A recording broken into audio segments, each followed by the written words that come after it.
Hi, my name is Paula Perez Mendoza, and I'll be talking about Elizabeth Petrovich and the day that was dedicated to her. Did you know that February 16th is Elizabeth Petrovich Day?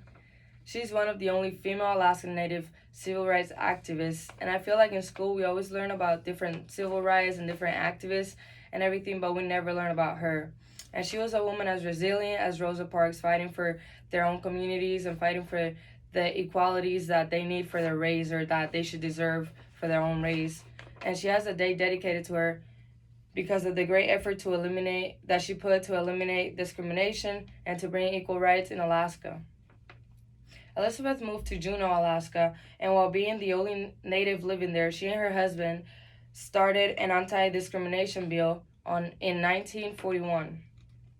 She was born on July 4th, 1911, in Petersburg, Alaska, and she's Tlingit, which is one of the Alaskan Native tribes, and she was an orphan at a young age until she was adopted by Andrew and Jean Wanamaker. Wingrove from this article says Elizabeth grew up poor while experiencing this discrimination by the territory's white residents, and this becomes one of the reasons as to why she wanted to fight for equality. Because when she was growing up, she never had equality. She never experienced it, and being the only natives, her and her husband being the only natives in a only white residence or only white community is really hard because then they're the only ones that stand out. They're the only ones that kind of like, are different from the rest. And people took that and kind of like used the discrimination against them. And Petrovich wanted better for Alaskan natives and disliked all inequalities. Therefore, they moved to a place with more access to lawmakers to create change. They were the first natives to move into an only white neighborhood, and their children were the first to attend a non native school. This article called Alaska states that on December 30th, 1941, Grand Vice President Elizabeth wrote a letter to the governor of Alaska calling attention to the un-American signs on the Douglas Inn, which reads "No Natives Allowed." This letter was supposed to serve as a reminder to the governor that even though natives paid all their taxes, they were being excluded from the educational system. Back then, since they were the only natives in the only white community, they were being discriminated, and even though they were paying for all their taxes and they were paying for everything that they needed to pay and everything that the white people were paying for, they were still not getting the same rights that the white people were getting. So it's just kind of reminding the governor that that's wrong and that discrimination is not just going on and people are gonna like let it happen just because they are noticing too, and they want him to understand that. They want him to understand that that's wrong and that he needs to pass a bill in order to make people understand that that's wrong, and bring importance and knowledge to the people that don't really know what's going on. And after this small victory that Elizabeth won, which was passing the anti-discrimination bill, she knew that she couldn't just stop there. So in 1945, she brought the anti-discrimination bill back to the Alaska Senate and Senator Alan Shattuck, who asked, "Who are these barely out of savagery who want to associate with us whites with 5,000 years of recorded civilization behind us?" Said by Va Hong, which is the writer from this article that I found.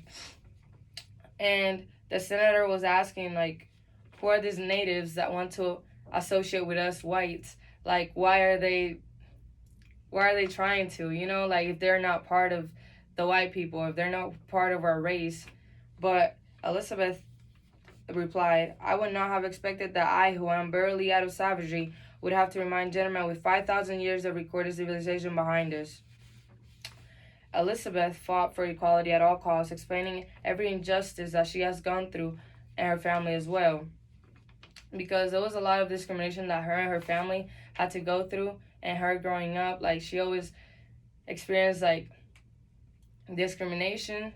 So she just explains every single one of her injustices so people understand, and so the governor and the senator can understand where she's coming from and why she's fighting for what she's fighting, which is equality. And some of her awards were the day that she has dedicated to her. She has her face on a coin. There are parks and theaters named after her, and there's a documentary about her. But one of her biggest accomplishments that she achieved in her life was the moment when the Senate asked her if the Equal Rights Bill would eliminate discrimination, to what she answered, "Have you eliminated larceny or murder by passing a law against it?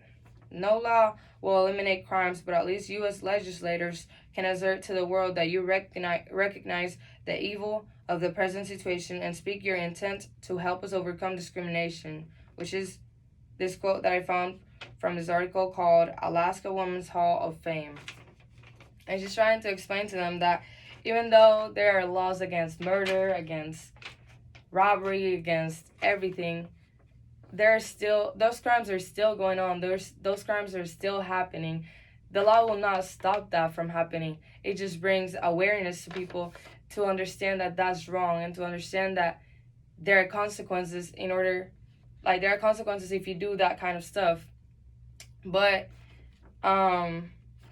bringing the discrimination rights bill into it would also bring awareness to people to understand that that's wrong, to understand that they need to treat everybody the same because everybody's created equal. And so she was just trying to remind the governor, remind the senator, and everybody that discrimination is wrong, and trying to pass it into an anti-discrimination bill would definitely help people understand that that's wrong and bring awareness and importance to the situation more than just saying it with their own mouths or anything, or just kind of telling people, oh, that's wrong. No, if there's a discrimination bill or rights bill, there's definitely going to be some change. Even though it might not stop the whole thing, it will definitely have some change and have an impact in the world. And helping pass this bill was a great accomplishment, not only for her, but for the whole Native community, due to a resilient fight that this powerful woman had. The legislature pronounced February 16th to the annual Elizabeth Petrovich Day.